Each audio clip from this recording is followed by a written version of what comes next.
ನಮಸ್ಕಾರ. Speed plus ಕರ್ನಾಟಕದ ವಿಶೇಷ ಕಾರ್ಯಕ್ರಮಕ್ಕೆ ಸ್ವಾಗತ. ನಾನು ನಿಮ್ಮ ಕಿರಿಕೀರ್ತಿ.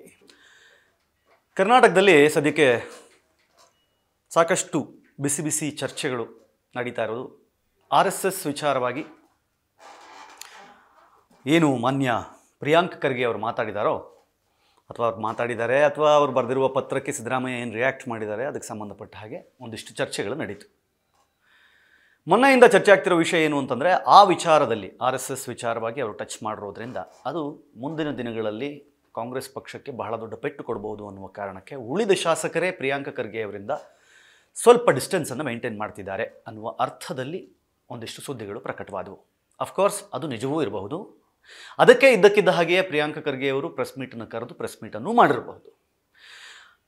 ಆರಂಭದಲ್ಲಿ ನೇರ RSS ವಿರುದ್ಧವೇ ಹಠಕ್ಕೆ ಬಿದ್ದ ಹಾಗೆ ಎಗರಿ ನಿಂತಿದ್ದಂತಹ ಪ್ರಿಯಾಂಕ ಖರ್ಗೆ ಅವರು ತದನಂತರ ನಾನು RSS ಅಂತ ಮೆನ್ಷನ್ ಮಾಡಿಲ್ಲ, ಯಾರೇ ಆದರೂ ಸಹಿತ ಪರ್ಮಿಷನ್ ತಗೋಬೇಕು ಅಂತ ಹೇಳಿದ್ದೀನಿ, ಸರ್ಕಾರಿ ಜಾಗಗಳಲ್ಲಿ ಅಥವಾ ಅನುದಾನಿತ ಶಾಲೆಗಳ ಗ್ರೌಂಡ್ಗಳಲ್ಲಿ ನೀವು ಯಾವುದೇ ಕಾರ್ಯಕ್ರಮವನ್ನು ಮಾಡೋದಾದರೆ ನೀವು ಪರ್ಮಿಷನ್ ತಗೊಳ್ಳಿ ಅನ್ನುವ ಹಾಗೆ ನಾನು ಪತ್ರವನ್ನು ಬರೆದೆ. ಅಲ್ಲಿ RSS ಮೆನ್ಷನ್ ಮಾಡಿರಲಿಲ್ಲ. ನಾನು ಬೇರೆ ಯಾವುದೇ ಧಾರ್ಮಿಕ ಕಾರ್ಯಕ್ರಮಗಳಾಗಿರ್ಬೋದು ಅಥವಾ ನಾಳೆ ದಿನ ಮುಸ್ಲಿಮರ ಹಬ್ಬದಲ್ಲಿ ನಮಾಜ್ ಆಗಿರ್ಬೋದು, ಎಲ್ಲದಕ್ಕೂ ಸಹಿತ ಪರ್ಮಿಷನ್ ತೊಗೋಬೇಕಾದ ಅವಶ್ಯಕತೆ ಇದೆ. ಯಾಕೆ ಅದನ್ನು RSS ಅಂತ ಹೇಳಿ ಟಾರ್ಗೆಟ್ ಮಾಡ್ತೀರಿ ಅನ್ನುವ ಅರ್ಥದಲ್ಲಿ ಅವರು ಅದಕ್ಕೊಂದು ಕ್ಲಾರಿಫೈ ಮಾಡಲಿಕ್ಕೆ ಪ್ರಯತ್ನ ಪಟ್ಟರು.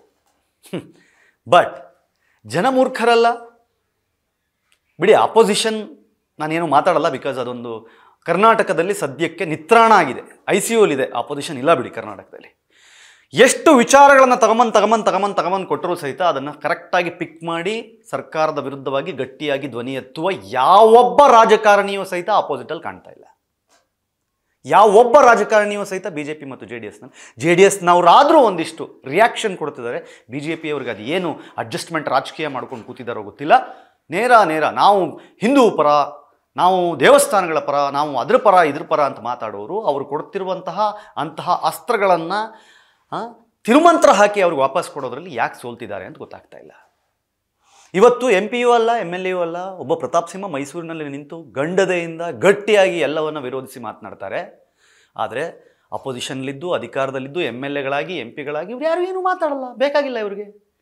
ನಮ್ಮ ಸ್ಥಾನ ಭದ್ರವಾಗಿದ್ದರೆ ಸಾಕು, ನಮ್ಮ ವಿಷಯಕ್ಕೆ ಯಾರು ಬರದೇ ಇದ್ದರೆ ಸಾಕು. ಪಕ್ಷಕ್ಕೇನಾದರೂ ಆಗಲಿ, RSSಗೇನಾದರೂ ಆಗಲಿ, BJPಗೇನಾದರೂ ಆಗಲಿ, ನೋ ಮ್ಯಾಟ್ರ್ ವಾಟ್. ಈ ತರಹದ ಮನಸ್ಥಿತಿಯುಳ್ಳ ಅಪೋಸಿಷನ್ನ ಇಟ್ಕೊಂಡು ಮುಂದಿನ ದಿನಗಳಲ್ಲಿ ನೀವೇನು ನಿರೀಕ್ಷೆ ಮಾಡ್ತೀರಿ? ಒಬ್ಬ ಪ್ರಿಯಾಂಕ ಖರ್ಗೆ IT-BT ಮಿನಿಸ್ಟರ್ ಅಂತ ಕರೆಸ್ಕೊಳ್ಳುವವರು ತುಂಬ ನೇರವಾಗಿ ನೀವು ಯೋಚನೆ ಮಾಡಬೇಕಾಗಿರೋ ವಿಚಾರ, IT-BTಗೆ ಸಂಬಂಧಪಟ್ಟ ಹಾಗೆ ಅವರು ಯಾವತ್ತೂ ಪ್ರೆಸ್ ಮೀಟನ್ನು ಮಾಡಿ ಯಾವುದೋ ಡೆವಲಪ್ಮೆಂಟ್ಗಳ ಬಗ್ಗೆ ಮಾತಾಡಿ, ಯಾವುದೋ ಹೊಸ ಕಂಪನಿ ಬರ್ತಿದೆ ಅನ್ನೋ ವಿಚಾರದಲ್ಲಿ ಕೂತ್ಕೊಂಡು ಮಾತಾಡಿ ಅಥವಾ ನಮ್ಮ ಮುಂದಿನ ಯೋಜನೆಗಳೇನು ಅನ್ನೋದನ್ನು ಮಾತಾಡೋದು ನಾನು ಕೇಳಿರೋದು ತುಂಬ ಕಮ್ಮಿ. ಪ್ರತಾಪ್ ಸಿಂಹ ಅವರು ಅದನ್ನೇ ಪ್ರಶ್ನೆ ಮಾಡ್ತಾಯಿದ್ರು, ಯಾವತ್ತಾದರೂ ಅವರು ಅವರ ಇಲಾಖೆಯ ವಿಚಾರವಾಗಿ ಪ್ರೆಸ್ ಮೀಟ್ ಮಾಡಿದ್ದು ನೋಡಿದ್ದೀರಾ ಅಂತ. RSS ಬಗ್ಗೆ, ಇನ್ನೊಂದು ಯಾವುದ್ರ ಬಗ್ಗೆ, ಇನ್ನೊಂದು ಯಾವುದೋ BJPದು ಯಾವುದೋ ಒಂದು ಮೋಟಿವ್ ಬಗ್ಗೆ. ಎಸ್, ನಿಮಗೆ ಸೈದ್ಧಾಂತಿಕವಾಗಿ ವಿರೋಧ ಇದ್ದಿರಬಹುದು, ಇಲ್ಲ ಅಂತ ನಾನು ಹೇಳಲ್ಲ, ಇರಲೇಬೇಕು ಅಂತಲ್ಲ. ಸೈದ್ಧಾಂತಿಕವಾಗಿ ಎಲ್ಲರ ಮನಸ್ಥಿತಿಯು ಒಂದೇ ಥರ ಇರಬೇಕು ಅಂತನೂ ಅಲ್ಲ. ಆದರೆ ಸೈದ್ಧಾಂತಿಕ ವಿರೋಧವನ್ನು ನಾನು ಒಂದು ಜವಾಬ್ದಾರಿಯುತ ಸ್ಥಾನದಲ್ಲಿ ಕೂತು ಮಾಡಿದಾಗ, ಸರ್ಕಾರದ ಪ್ರತಿನಿಧಿಯಾಗಿ ಮಾಡಿದಾಗ, ಅದರಲ್ಲೂ ನೇರ ನಾನು ಒಂದು ಸಮುದಾಯವನ್ನು ಅಟ್ಯಾಕ್ ಮಾಡ್ತೀನಿ ಅಂತ ನಿಂತಾಗ ಜನ ಅದನ್ನು ತುಂಬ ಸೂಕ್ಷ್ಮವಾಗಿ ನೋಡ್ತಾರೆ ರೀ. ಇವತ್ತು ಚಿತ್ತಾಪುರದಲ್ಲಿ ನವೆಂಬರ್ 2ನೇ ತಾರೀಕು ಪಥಸಂಚಲನ ಮಾಡ್ತೀವಿ ಅಂತ RSSನವರು ಪರ್ಮಿಷನ್ ಕೇಳಲಿಕ್ಕೆ ಹೋದರೆ DC ಆಫೀಸಲ್ಲಿ ಅದನ್ನು ರಿಸೀವ್ ಮಾಡೋರೇ ಇಲ್ಲ ಅಂತ ಹೇಳಿ ವಾಪಸ್ ಬರ್ತಾರೆ. ನಂತರ ಅದಕ್ಕೆ ಕೋರ್ಟ್ಗೆ ಹೋಗಬೇಕಾಗಿ ಬರುತ್ತೆ. ಕೋರ್ಟ್ ಮುಖಾಂತರವಾಗಿ ಇವಾಗ ಮತ್ತೆ DC ಕಚೇರಿಗೆ ಮತ್ತೊಂದು ಸಲ ಪರ್ಮಿಷನ್ ಕೇಳಬೇಕಾಗಿ ಬರುತ್ತೆ. ನೀವು ಕೂತ್ಕೊಂಡು ಹೇಳ್ತೀರಿ, ಯಾರೋ ಅವರೊಂದಿಷ್ಟು ಜನ ಬಂದ್ಬಿಟ್ಟು ಮಾಡ್ತಾರೆ ಅಂತಂದರೆ ನಮ್ಮ ಪರವಾಗಿರೋರು ಬರಬಾರ್ದಾ? ಭೀಮ್ ಆರ್ಮಿ ಅವರು ಕೇಳ್ತಿದ್ದಾರೆ, ಅವ್ರಿಗೂ ಪರ್ಮಿಷನ್ನು ಕೇಳ್ತಿದ್ದಾರೆ, ನಾವು ಅದನ್ನು ಕನ್ಸಿಡರ್ ಮಾಡಬೇಕಂತ ನೋಡ್ತಿದ್ದೀವಿ ಅಂದರೆ ಎರಡು ಗುಂಪುಗಳ ನಡುವೆ ಅವತ್ತೇನಲ್ಲಿ ಬಿಟ್ಟು ಮಜಾ ನೋಡಬೇಕು ಅಂತ ಟ್ರೈ ಮಾಡ್ತಾ ಇದ್ದೀರಾ? ಯಾಕೆ ಚಿತ್ತಾಪುರಕ್ಕೆ RSS ಅವ್ರು ಬರ್ತಿದ್ದಾರೆ? ನೀವು ಚಿತ್ತಾಪುರದ ಶಾಸಕ, ನೀವು ಕೊಟ್ಟ ಕೆಲವು ಹೇಳಿಕೆಗಳಿಂದಾಗಿ RSSಗೆ ತೊಂದರೆ ಆಗಿದೆ. RSS ದೊಣ್ಣೆ ಹಿಡ್ಕೊಂಡೇ ಇರಬಹುದು, ಆದರೆ RSS ಯಾವತ್ತೂ ಯಾರಿಗೂ ತೊಂದರೆ ಕೊಟ್ಟಿದ್ದಿಲ್ಲ. ಅದು ನಿಮ್ಮ ಗಮನಕ್ಕೆ ಬಂದಿದೆಯಾ?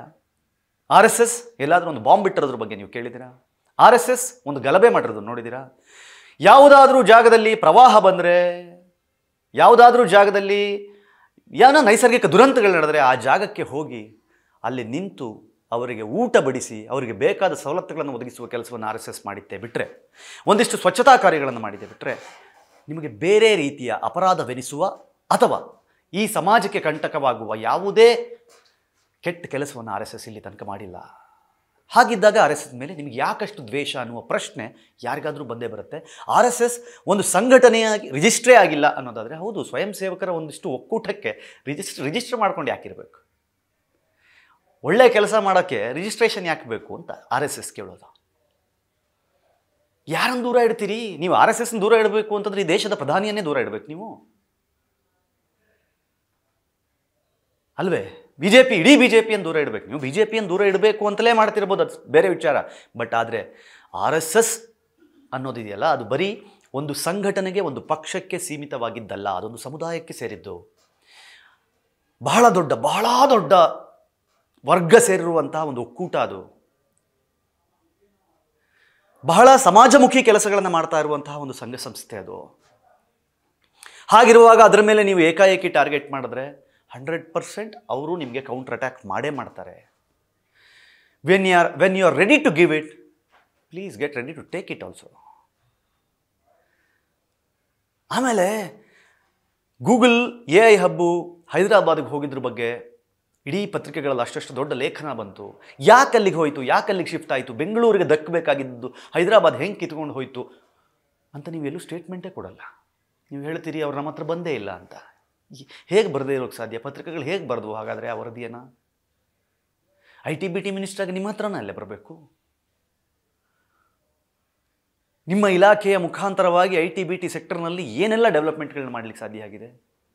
ನಿಮ್ಮ IT-BT ಸೆಕ್ಟರ್ನ ಬಹಳಷ್ಟು ಬೇರೆ ಬೇರೆ CEO ಗಳು, ಕಂಪನಿಯ ಮಾಲೀಕರು ಟ್ವೀಟ್ಗಳನ್ನು ಮಾಡ್ತಾ ಇದ್ದಾರೆ. ರಸ್ತೆಗಳನ್ನು ಸರಿಪಡಿಸ್ಕೊಡಿ, ಆಫೀಸ್ ನಡೆಸೋಕ್ಕಾಗ್ತಿಲ್ಲ, ಈ ಥರದ ವ್ಯವಸ್ಥೆಯಲ್ಲಿ ಕರ್ನಾಟಕದಲ್ಲಿ ನಮ್ಮ ಸಂಸ್ಥೆಗಳನ್ನು ಉಳಿಸ್ಕೊಳ್ಳೋಕ್ಕಾಗಲ್ಲ ಅಂತ ಟ್ವೀಟ್ಗಳನ್ನು ಮಾಡ್ತಿದ್ದಾರೆ. ಅದಕ್ಕೆ ಪೂರಕವಾಗಿ ನೀವು ಏನು ಪ್ರೆಷರ್ ಹಾಕಿ ಏನು ಕೆಲಸ ಮಾಡಿಸ್ಲಿಕ್ಕೆ ಪ್ರಯತ್ನ ಪಡ್ತಿದ್ದೀರಿ? ಯಾವ್ಯಾವ CEO ಗಳು ನಾವು ಇಲ್ಲಿರಲ್ಲ, ಇಲ್ಲಿಂದ ಶಿಫ್ಟ್ ಆಗ್ತೀವಿ ಬೇರೆ ಕಡೆ ಅಂದ ತಕ್ಷಣ ಅವ್ರನ್ನ ನೀವು ಕಾಂಟ್ಯಾಕ್ಟ್ ಮಾಡಿ ಏನು ಸಮಸ್ಯೆ ಆಗ್ತಾ ಇದೆ, ಯಾಕೆ ಬೆಂಗಳೂರನ್ನ ಬಿಟ್ಟು ಹೋಗ್ತೀರಿ ಅಂತ ಯಾವತ್ತಾದರೂ ಪ್ರಯತ್ನ ಮಾಡಿದ್ರಾ? ಅದೆಲ್ಲವನ್ನು ಬಿಟ್ಟು ನೀವು RSS ಬ್ಯಾನ್ ಮಾಡಿಸ್ತೀನಿ, ಅವರು ಚಡ್ಡಿ ಹಾಕೊಂಡು ಹಂಗೆ ಮಾಡ್ತಾರೆ, ಅವ್ರು ಪ್ಯಾಂಟ್ ಹಾಕೊಂಡು ಇದು ಮಾಡ್ತಾರೆ, ಅವರು ಲಾಠಿ ಹಿಡ್ಕೊಂಡು ಬರ್ತಾರೆ. ಸರ್, ಯಾರ್ಯಾರು ಏನೇನು ಯಾವ್ಯಾವಾಗ ಮಾಡಬೇಕು ಅದನ್ನು ಪಾಡಿಗೆ ಅವ್ರು ಮಾಡ್ಕೊಂಡು ಬರ್ತಾ ಇದ್ದಾರೆ. ಇವಾಗ ನಿಮಗೆ ಸಿಕ್ಕಿರುವ ಒಂದು ಬಹಳ ದೊಡ್ಡ ವಿಪುಲ ಅವಕಾಶವನ್ನು ನೀವು ಸರಿಯಾಗಿ ಸದ್ಬಳಕೆ ಮಾಡಿಕೊಂಡು ರಾಜ್ಯಕ್ಕೆ ಉಪಯೋಗವಾಗುವ, ರಾಜ್ಯದ ಯುವಕರಿಗೆ ಉಪಯೋಗವಾಗುವ ಅತ್ಯದ್ಭುತ ಕೆಲಸಗಳನ್ನು ಮಾಡೋದು ನಿಮ್ಮ ಕೈಯಲ್ಲಿ ತಾಕತ್ತಿದೆ. ದಯವಿಟ್ಟು ಅದನ್ನು ಮಾಡಿ. ಯಾಕೆ? ವೈಯಕ್ತಿಕವಾಗಿ, ಸೈದ್ಧಾಂತಿಕವಾಗಿ ನಿಮ್ಮಲ್ಲಿ ಯಾವುದೇ ಭಿನ್ನಾಭಿಪ್ರಾಯಗಳಿದ್ದರೂ ಸಹಿತ ಅದನ್ನು ಏಕಾಏಕಿ ಜನರ ಎದುರಿಗೆ ಬಂದು ಹೇರಿದಾಗ ನಿಮ್ಮ ಪಾರ್ಟಿಯ, ನಿಮ್ಮ ಶಾಸಕರೇ, ನಿಮ್ಮ ಮಂತ್ರಿಗಳೇ ನಿಮ್ಮಿಂದ ಇವತ್ತು ಡಿಸ್ಟೆನ್ಸ್ ಮೇಂಟೈನ್ ಮಾಡುವ ಪರಿಸ್ಥಿತಿ ಬಂದು ತಲುಪಿದೆ. ನೀವು ಏಕಾಂಗಿ ಆದ್ರಿ ಅಂತ ಹೇಳಿ ಪತ್ರಿಕೆಗಳು ಲೇಖನ ಬರಿತಾ ಇದೆ. ಯಾಕೆ ನಿಮ್ಮ ಕಾಂಗ್ರೆಸ್ ಪಕ್ಷದಲ್ಲಿದ್ದವ್ರು ಯಾರು RSS ಅಲ್ಲಿ ಇಲ್ಲ ಅಂದ್ಕೊಂಡಿದ್ದೀರಾ? ಕೊತ್ನೂರು ಮಂಜು ಅವರು ಓಪನ್ ಆಗಿ ಹೇಳಿದರು, ಹೌದು ನಾನು RSS ಏನಿವಾಗ ಅಂತ. ನಿಮ್ಮ ಪಕ್ಷದಲ್ಲಿಯೂ RSSನ ಬೆಂಬಲಿಸುವ, RSSನ ನೀತಿಯನ್ನು ಅರ್ಥೈಸಿಕೊಂಡಿರುವ ಸಾಕಷ್ಟು ಜನ ಇದ್ದಾರೆ. ಅದಕ್ಕೆ ಹೇಳೋದು, ಸಾಕಷ್ಟು ಜನರ ವಿಡಿಯೋಗಳನ್ನು ನೋಡ್ತಾ ಇದ್ದವ್ರು ಹೇಳ್ತಾ ಇದ್ರು, ಒಂದು ದಿನ ಪ್ರಿಯಾಂಕ್ ಖರ್ಗೆ ಅವ್ರನ್ನ RSSನ ಬೈಠಕ್ಕೆ ಕರ್ಕೊಂಡು ಹೋಗಿ ಅಲ್ಲಿ ಏನು ನಡೆಯುತ್ತೆ ಅಂತ ನೋಡಿ ತೋರಿಸ್ಬೇಕು ಒಂದ್ಸಲಿ ಅಂತ. ಅದು ಉಗ್ರಗಾಮಿ ಸಂಘಟನೆ ಅಲ್ಲ ಸ್ವಾಮಿ, ದೇಶಭಕ್ತರ ಸಂಘಟನೆ. ದೇಶಭಕ್ತರೆಲ್ಲ ಸೇರಿ ದೇಶಕ್ಕೋಸ್ಕರ ಕೆಲಸ ಮಾಡ್ತಾ ಇರುವಂಥ ಒಂದು ಸಂಸ್ಥೆ ಅದು. ಹೋಪ್ಫುಲಿ ಅರ್ಥ ಆಗುತ್ತೆ, ಮುಂದೆ ಇಂತಹ ಮಿಸ್ಟೇಕ್ಗಳು ರಿಪೀಟ್ ಆಗಲ್ಲ ಅಂತ ನಾವು ಅಂದ್ಕೊಳ್ಳೋಣ. ಯಾಕಂದರೆ ನಿರೀಕ್ಷಿಸೋದು ತಪ್ಪಾಗಬಹುದು, ಆದರೆ ಒಂದು ಸ್ವಲ್ಪ ಅಂದ್ಕೊಳ್ಳೋದ್ರಲ್ಲೇನು ತಪ್ಪಿಲ್ಲ. ಪ್ರಿಯಾಂಕ್ ಖರ್ಗೆ ಅವರಿಗೆ ಗೊತ್ತಾಗಬಹುದು, ಇಲ್ಲ ನಾನು ಇದನ್ನು ಟಚ್ ಮಾಡಬಾರ್ದಾಗಿತ್ತು ಈ ವಿಷಯ ಅಂತ ಅನಿಸಿದರೆ ಭಾಳ ಸಂತೋಷ. ನಿಮಗೇನು ಅನಿಸುತ್ತೆ ಪ್ರಿಯಾಂಕ್ ಖರ್ಗೆ ಅವರ ಸ್ಟೇಟ್ಮೆಂಟ್ ಬಗ್ಗೆ? ಕಮೆಂಟ್ ಮಾಡಿ ಹೇಳಿ. ನೋಡ್ತಾರೆ ಸ್ಪೀಡ್ ಪ್ಲಸ್ ಕರ್ನಾಟಕ, ಇದು ನಿಮ್ಮಿಂದ ನಿಮಗಾಗಿ ನಿಮಗೋಸ್ಕರ. ಮತ್ತೆ ಸಿಗ್ತೀನಿ. ನಮಸ್ಕಾರ.